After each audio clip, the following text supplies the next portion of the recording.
encouraging signal. And finally, you know, the open government partnership, which gathers governments and civil society and so on to try to solve these problems.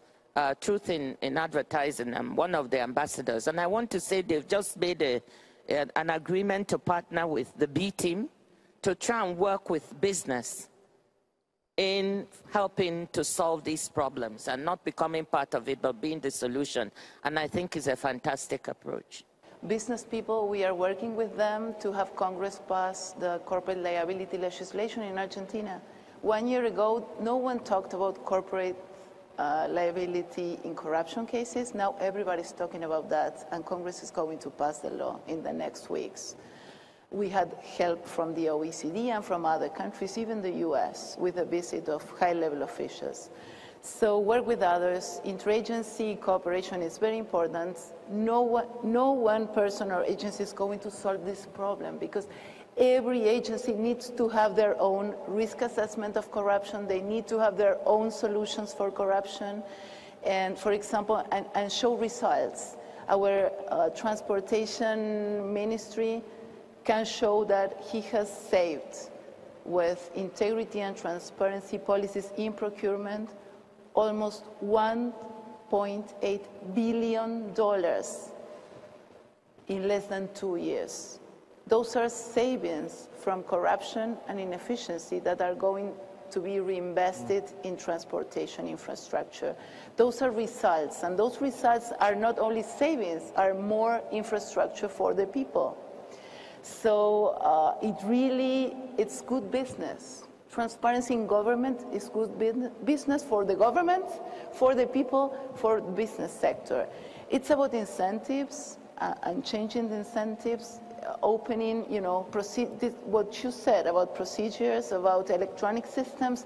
Technology can help a lot, because now we can really do it very fast. We can do reform very fast inside the governments.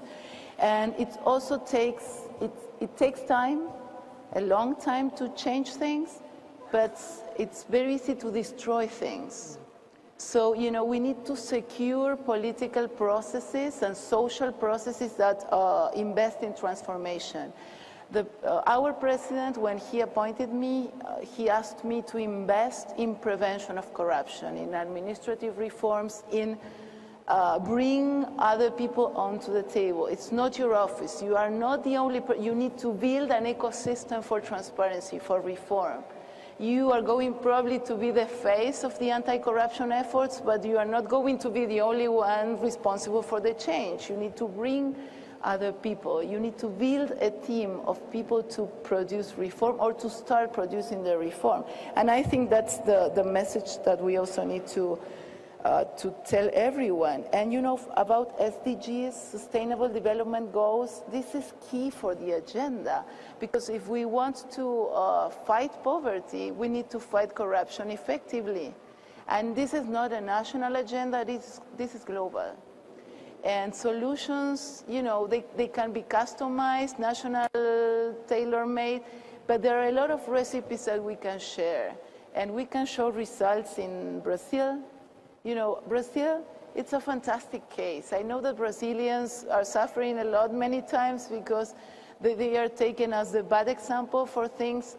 I think they are the good example, yeah, because they have done a lot, and they are going to do more and more within time.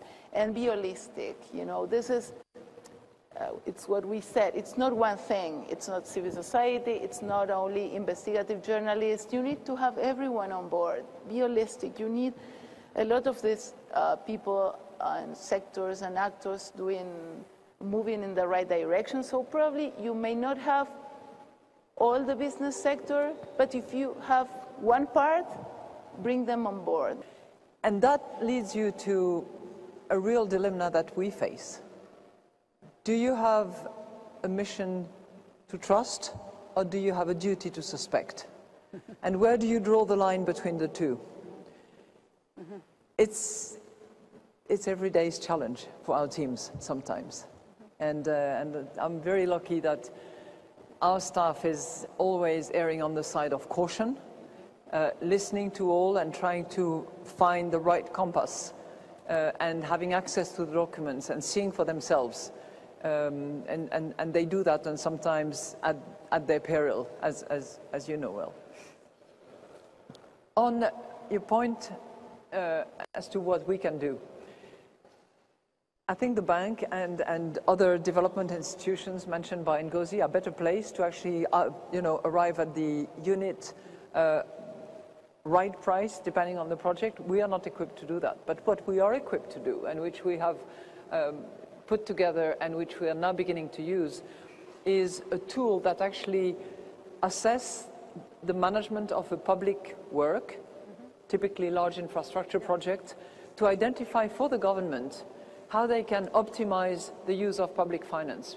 Because what we have seen over the course of time and comparing is that between a project that is well managed, typically where there is no leakages, no corruptions, no funny business going on, compared with the other, you have a gain of at least 30%.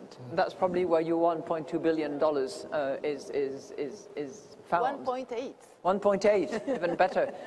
But we can tell the finance ministers and others making decisions, watch out, use that management tool that we have for you, and if you do, you are likely to save a significant amount of the total public finance of the project.